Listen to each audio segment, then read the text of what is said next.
Today, I'm joined by Tony McGovern. He's the founder and a data scientist at MData. And as I learned, he's a former oboist, which is very interesting to me as a fellow former musician to hear that about you, Tony. So thank you for joining me today. Thank you for having me, Jeremy. It's a pleasure to be here. So Tony, tell us a bit about yourself, especially for those who have never met you or had a chance to interact with you. Tell us a bit about your background, where you're from, and who you are and what you do. Sure. I'm Tony McGovern. I'm co-founder and data scientist at MData. We're a data analytics firm headquartered in Washington, D.C. I come to this field by way of an interesting circuitous path. I was, as you mentioned, a former professional musician. I played the oboe in a lot of symphony orchestras around the country. I had a great time doing it. Didn't make a lot of money, certainly not enough where I felt I could raise a family and do the things that I wanted. And I also, by the end of it, I thought, an excellent player in a field where you really needed to be an outstanding player to make it in that industry. And so I had other interests as well. So as part of being an oboist, I got to gig with a lot of different orchestras. I got a lot of time to myself, and I read a lot. And part of the reading and discovery that I had was I had a knack for policy, and I really was interested in policy making and economics, and I decided to give that a shot. And after about 6 years as a professional musician, I decided to hang it up and go back to school and get master's degrees in policy and economics at Syracuse University, what they call the Maxwell School up there in upstate New York. And since then, I've been working with economics and data, and I learned a whole bunch of applications, including SAS and Excel and all these different tools that help me manipulate data. After graduation, I was lucky enough to get hired by the Export-Import Bank in Washington, D.C. as an intern, and I parlayed that into a brief stint as an economist there. And then I got hired by a financial consulting firm in Washington, D.C., and really loved it. I was a financial analyst. I was one of those guys that built models and try to forecast programs with data. And by programs, I mean U.S. government programs, direct loans, loan guarantees, building out cash flow models, using Excel a lot. And I really loved it. It was really hard for me, as you can imagine, someone whose experience was just playing the oboe to now building financial models for these, multi-$100 billion programs. It was quite a shift for me. And from there, I found that I was a pretty good financial analyst, but I was a really, really good IT guy. I was the guy who can build something in Excel, who could build something in SAS, who had fluency with technology. And after spending about 6 years at this financial consulting firm, I thought I should go and really try out this IT thing. And so, to answer your question, that's how I got into really the IT field. I wanted, after building models and providing analysis and results with data, I wanted to get refine my chops in IT. And so I took a job being a SharePoint developer at another consulting firm in DC, and found that I really loved building applications and working with data, and providing both not only the results, the analytical results, but building the application that communicated those results. That's really interesting. So that's a unique path from your musician to economist, really, right? Financial analysis. And I would agree, there's a lot of overlap in that field and getting into, say, an IT-centric field. The federal agency I work at, it's got a lot of economists who use R and SAS, and they do tons and tons of data manipulation and data kind of analysis. easily see how that transfers over into a more IT-centric field. Yeah, you're much more charitable than I said at the beginning. It was for me a circuitous path. Like it was certainly not straight at all, and certainly it wasn't preordained. You know, when I got out of when I finished up with at the Maxwell School in Syracuse, certainly if you would have told me, you know, in 6 to 8 years you'll be developing applications, you know, using Microsoft technologies, I wouldn't have known what that meant. So from that beginning kind of SharePoint work though, how did you end up co-founding a company? So I looked for projects when I was with this IT company here in DC. I looked for projects that needed analytical results because I certainly didn't want to abandon the hard-won things that I learned, you know, as a financial analyst, building these complex models, working with some fairly, you know, at the time, really important policy initiatives. I still had those chops. There's a lot of value in that. And so I looked for those types of projects. And luckily I was able to find them within the consulting. I was able to find them in the IT consulting company that I was working with. And then I found out in the 2 years that I was there that there's much more need for this kind of skill set that I had. As you mentioned, Jeremy, there aren't that many of us who can build models and then build the infrastructure for those models and build an application that can communicate the results of those models. And so at the time, this was probably, let's see, MData was founded in 2017. So as soon as I made the switch into another consulting company, I got a lot of recruiters calling me. It seemed like every day there was something new happening. And in the back of my head, you know, coming from the classical music world, where I was an oboist, where essentially, you know, I ate what I killed, right? Right. In order to play music, in order to get jobs, I had to go out there and audition over and over and over again. And I failed many, many times, but every so often I would get, you know, work. And so I had that sort of drive, so to speak, you know. And so when recruiters came, I talked to them. I talked to a lot of recruiters. Nothing really ever interesting for me, because again, it's really hard to find projects where you can have somebody who can both build the applications and build the analytical results as well, until I got a call from a recruiter for NBC Universal, where they were starting a data science shop. And this is, of course, based out of Los Angeles. It was an opportunity for me to go out there and live and work in Los Angeles and put together models and applications for really interesting stuff, the movies. And at that point, I thought, you know, this might be a good segue, or at least a good opportunity for me to scratch that itch, you know, to build a company and to do the kind of work that I thought I would be really good at. And so really that was the impetus for it. I was contacted by a recruiter. I formed the company in order to get that contract. And I spent, honestly, a good 6 months out in LA trying to forecast how many folks would come and watch a movie at that opening weekend. It was a ton of fun. Could you imagine having to build that forecast model right around, you know, say February of 2020? No, it would be wrong. I could imagine it, and I'd imagine it'd be totally, totally wrong. Oh, that's really interesting. So is that the continued kind of work you're doing at MData? I'm fascinated in this data science field because it is so new. Is that what companies are looking for? Somebody to come in and establish these models for them? Yeah, so there's a lot of different needs, and it's a good question. So I think we're when I read the market, when I look at what the needs are, and I think this goes to a broader discussion of, and I hope, you know, we can get to this point in the conversation where we talk about the future of IT and where, you know, I think we ought to go.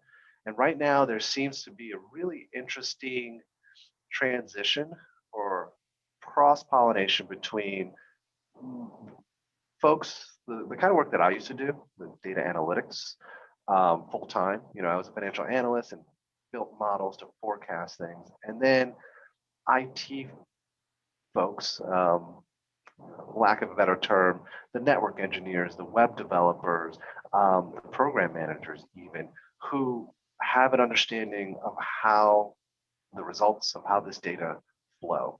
And this marriage, this intersection, it really opens up an opportunity. So to answer your question, folks don't really know what they want. They feel like they need, okay, well, I've got data. Right.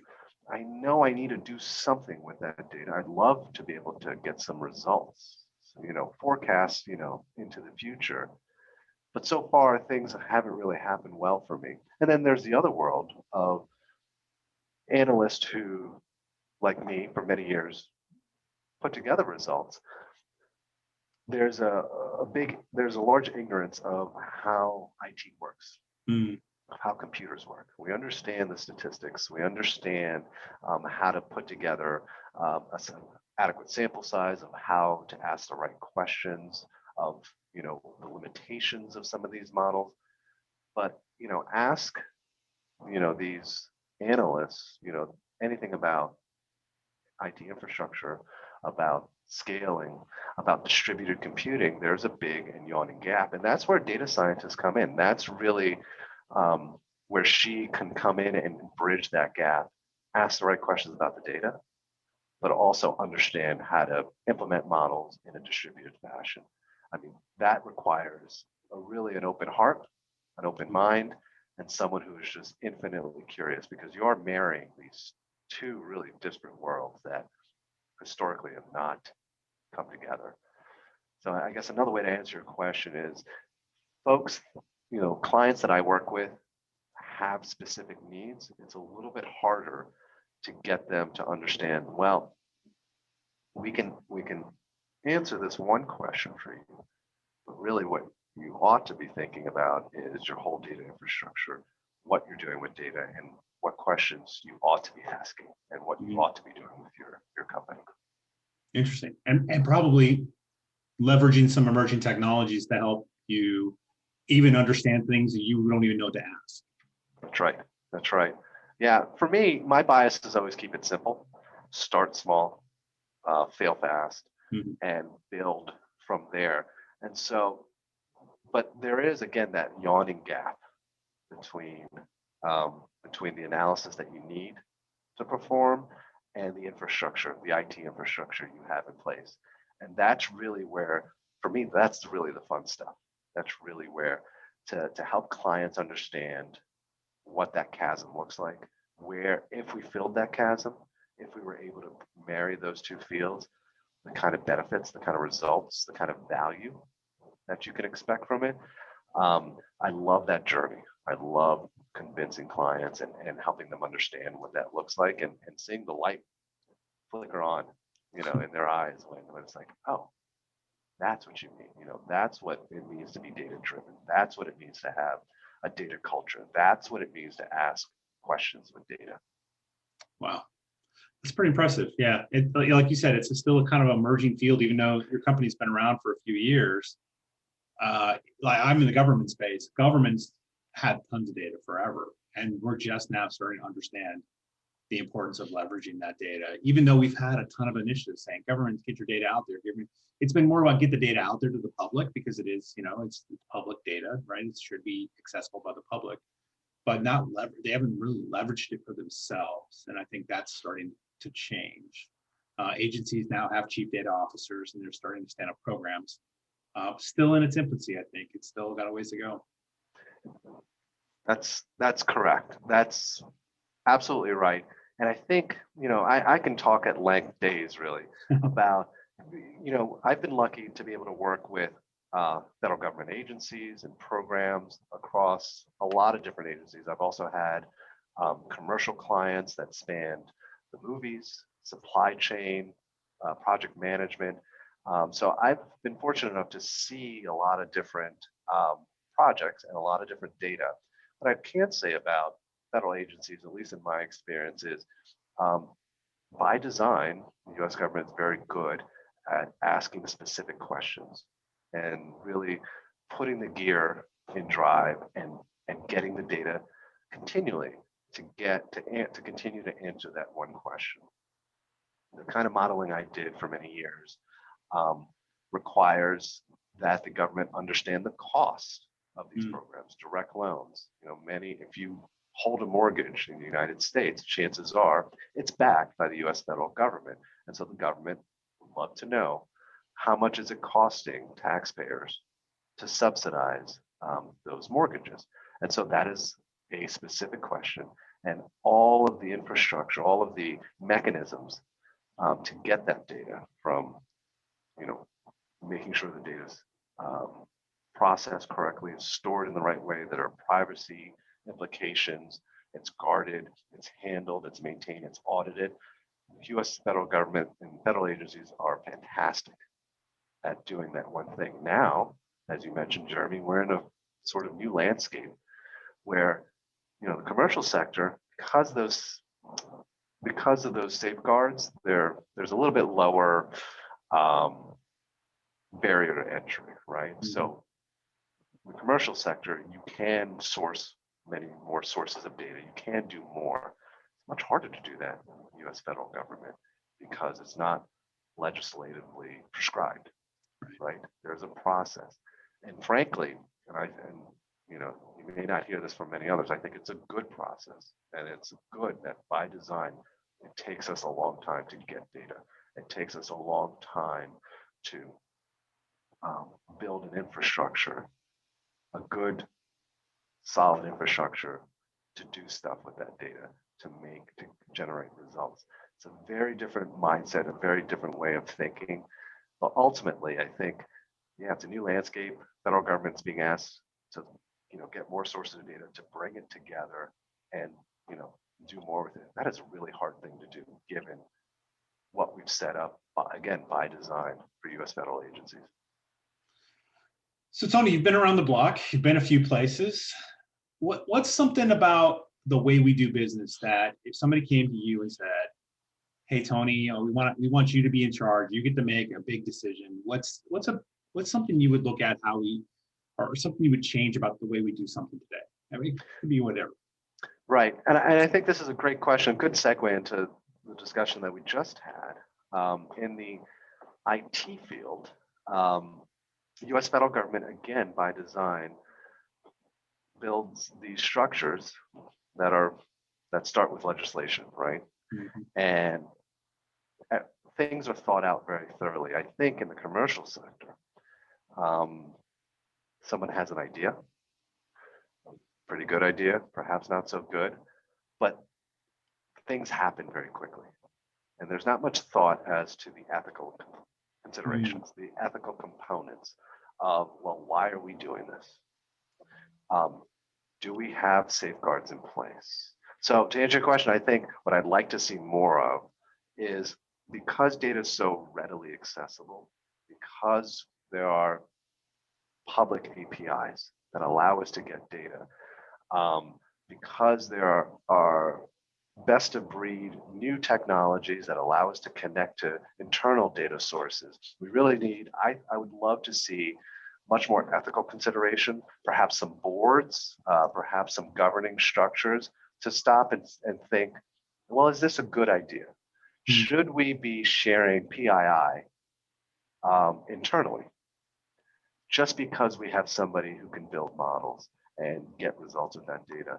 Are we doing the best thing we can to ensure that the data is safeguarded, that the data should be in the right hands, that the data is maintained in the right way? And then when we do build the models, the questions we're asking about the data, is it ethical? Should we be doing this just because we can? And I've been in a lot of situations where we're just doing things because we can. We have the technology, we have the data scientist, she can model anything. We really need a mechanism, some sort of ethical considerations as to, well, should we be doing this? Why are we doing this? That's what I'd really like to see more of. That's a great idea. Some sort of certification or of way of highlighting that is a practice that you've enabled in your business, right? To say That's right. this is a portion of our consideration when we start to look at these data analysis, that we've analyzed the ethical nature. Yeah, I think that's right. I mean, honestly, I'd love to see us get to a place where lawyers are today, where if you behave badly, or to put it another way, if you undergo a series of unethical transactions and you don't treat your client with the highest ethical standards, there are ramifications for that. I'd love to see that and honestly in IT, it'd be tougher to do it, but more in data science in the world that I live in, right? As data scientists, we can do a lot. We can get a lot of different types of data. We can manipulate that data and produce results that, depending on the question being asked, can produce a lot of value. I'd like us to get to the point where lawyers are, where we're not saying, whoa, that's not the right question to be asking, or that's not, this result may have some bad things happen. There should be some consequences for that. It's very At interesting. least a slap on the wrist, right? Something, right? So Tony, where do you see yourself going? Where is MData headed, and you yourself? Where are we looking at in mid to late term, out in the future? Where are we headed? It's a good question. I think short term, because these tools offer so much in terms of analysis, what I see and what I have been seeing, and part of the reason why I started this company is, again, goes back to that yawning gap that I talked about. Folks who understand IT, computers, and folks who understand how to perform analysis, how to build models and make them available to all. I think I see the IT going in the direction of those of us who are closer to the data are now expected to perform analysis and build results on top of that data, which is an exciting place to be. But we have to remember, just because these tools, and let me just, pick on Azure for a second, but this could easily go, the story could easily, lend itself to AWS or Google Cloud. We have this infrastructure that allows us to shuttle data to and fro very easily. And then there's thousands upon thousands of tools that Azure offers, services and tools that can get us results. There are machine learning models, automated machine learning models, where you can get a gallery and just pick and choose which model we want. We can pick and choose the result that we want, and we can pick and choose, what we want to minimize. We want to minimize the loss. We want to minimize something else, and then feed that data to those models and get results. That's exciting stuff. That's really exciting stuff. That's also really scary stuff. Right. Sounds like you can introduce a lot of bias or poor ethical decisions into your data that way. Right. And the bias for companies is, well, we need to continue to be profitable, and we need to be more profitable than our competitors. Right. And we've spent all this money on something called Azure, and Azure has all these things, and we're moving data. We've got more data than we know what to do with. Network engineer, give us something. Web developer, we've got all this data. You're collecting all these data through forms. Put those through the machine learning models. Tell us what you got. Give us a way to continue to be profitable. That's exciting stuff. But again, just because we're closer to the analysis, closer to the tools, doesn't mean we ought to do it. And so where MData is trying to fill in the gaps, and where we find a lot of success, is when things go wrong, when folks start to build models because they can. We come in and we give our clients a path to success, and we offer them ways to build a good infrastructure to answer one, maybe two questions, and we work with them on the process of building models, of setting up the infrastructure, and honestly of educating our clients of how to ask the right questions, because that is an art and a science unto itself. So that's really the pathway. We're going to have more and more opportunity to build models, and we're going to have more opportunity, honestly, to fail with these models. We're going to have folks fresh out of college, and good for them. They're going to start playing around with these automated AI services, and they're going to get results better than just flipping a coin. Sure. But for us, we'd like to go in with these companies who are really just starting fresh, who want to take this journey and get them there the right way. And that's what's so exciting for us, is that this infrastructure allows us to these services allow us to build this infrastructure. And that's where we want to be. Wow, that's very exciting. And I'm looking forward to seeing what comes out of that. So Tony, thank you for joining me today. I really appreciate having this conversation. And it's always interesting to hear your perspective on these topics. All right. Well, great. Well, thanks for having me, Jeremy. It's been a pleasure.